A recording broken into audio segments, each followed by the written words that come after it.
नमस्कार, मी राजेश भिसे, तालुका कृषी अधिकारी औंढा नागनाथ यांच्या वतीने इथे आलेला आहो. तर आमच्याकडे जो विषय आहे ते बियाणे उगवण क्षमता चाचणी.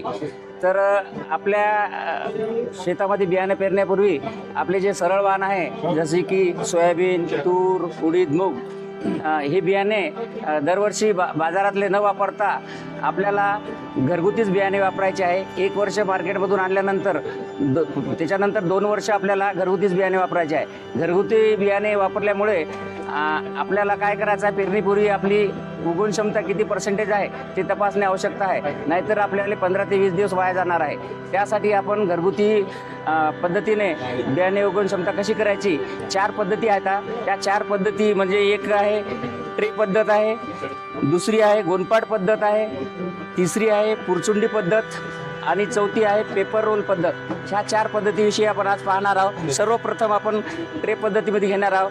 या ट्रेमध्ये आपण एक सर्वप्रथम माती टाकलेली आहे. माती टाकल्यानंतर आपण 10 लाईनीमध्ये 10 बियाणे टाकलेलं आहे. म्हणजे आपल्याला एकूण 100 बियाणे यामध्ये ट्रेमध्ये आलेले आहे. आणि याच्यानंतर याच्यावर थोडी माती टाकून थोडंसं असं पाणी टाकून घ्यायचं आहे. पाणी टाकल्यानंतर बियाणे आपल्याला ओले झाले पाहिजे आणि हे बियाणे व्यवस्थित झाकून घ्यायचे मातीने. आणि याला दररोज आपण याला पाणी टाकायचे आहे. 8 ते 10 दिवसानंतर आपल्याला हे बियाणे उगवलेले दिसणार. आणि हे बियाणे किती उगवले या 100 बियाण्यापैकी हे तपासायचे आहे. जर आपले 70 बियाणे जर उगवले, 70पेक्षा जास्त, तर आपले बियाणे चांगले आहे म्हणून समजायचे. जर 70पेक्षा जर कमी बियाणे आपले उगवले तर आपल्याला 69% जर बियाणे उगवले तर आपल्याला अर्धा किलोनं आपल्याला बियाणे वाढवायचे आहे. जर 2% जर आपले बियाणे कमी उगवले तर आपल्याला 1 किलोनं बियाणे आपल्याला वाढवायचे आहे. ह्या चार्टमध्ये आपल्याला सविस्तर असं दिलेलं आहे. आणि 60 आणि 60पेक्षा जर कमी पर्सेंटेजमध्ये आपले बियाणे जर उगवले तरी आपल्याला ते बियाणे वापरायचे नाही आहे. तर आपल्याला मार्केटमध्ये जाऊन नवीन बियाणे घ्यायचे आहे. तर दुसरी पद्धत जी आहे तर ती आहे गोनपाट पद्धत. गोनपाट एक ओलं करून घ्यायचं आहे, सुती गोनपाट, आणि त्यावर 10-10च्या 10 लाईनी टाकायच्या आहे. त्यानंतर या गोनपाटाला असं फोल्ड करून घ्यायचं आहे. त्याच्यानंतर हे पूर्णपणे गोनपाट आपल्याला बियाण्याला झाकून घ्यायचं आहे. आणि बियाण्याला झाकून घेतल्यानंतर आपल्याला बियाण्याची गोनपाटाची अशी फोल्ड करायची आहे. आणि ही फोल्ड केल्यानंतर याला आपल्याला 2 ठिकाणी दोरीनं किंवा रबर बँडनं बांधून घ्यायचं आहे, जेणेकरून आपले बियाणे जे आहे ते बाहेर पडणार नाही. आणि परत त्या गोनपाटाला आपल्याला ओलं करायचं आहे. आणि चांगल्या प्रकारे ओलं करून दररोज आपल्याला या गोनपाटाला पाणी टाकायचं आहे. आणि हे गोनपाट सावलीमध्ये ठेवायचं आहे.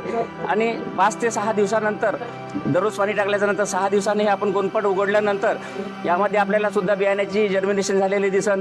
जेवढे बियाण्याची जर्मिनेशन झाली आहे तेवढे बियाण्याला आपल्याला मोजायचे आहे. 70 किंवा 70पेक्षा जर जास्त आपली बियाणे जर उगवून झाली तर आपली बियाणे योग्य आहे समजायचं. त्याच्यानंतर आहे तिसरी पद्धत आहे पुरचुंडी पद्धत.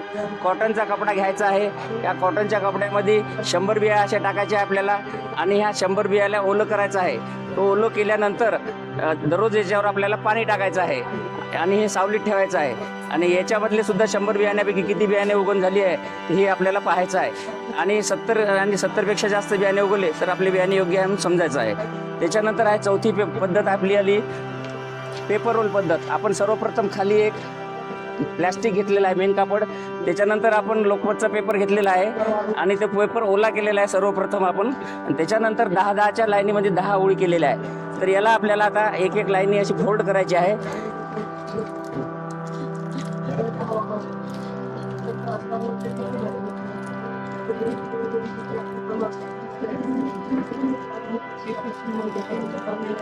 आणि त्यानंतर आपल्याला इथं रबर बँड लावायचा आहे.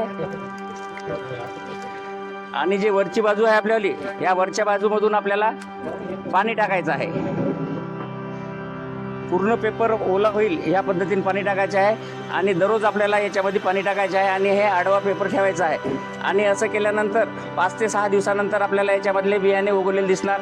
आणि नेहमीप्रमाणे 70 किंवा 70पेक्षा जास्त बियाण्याची उगवण क्षमता झाली तर आपले बियाणे चांगले आहे समजायचे. ह्या 4ही पद्धती आहे. आणि एक इन्स्टंट पद्धत आहे.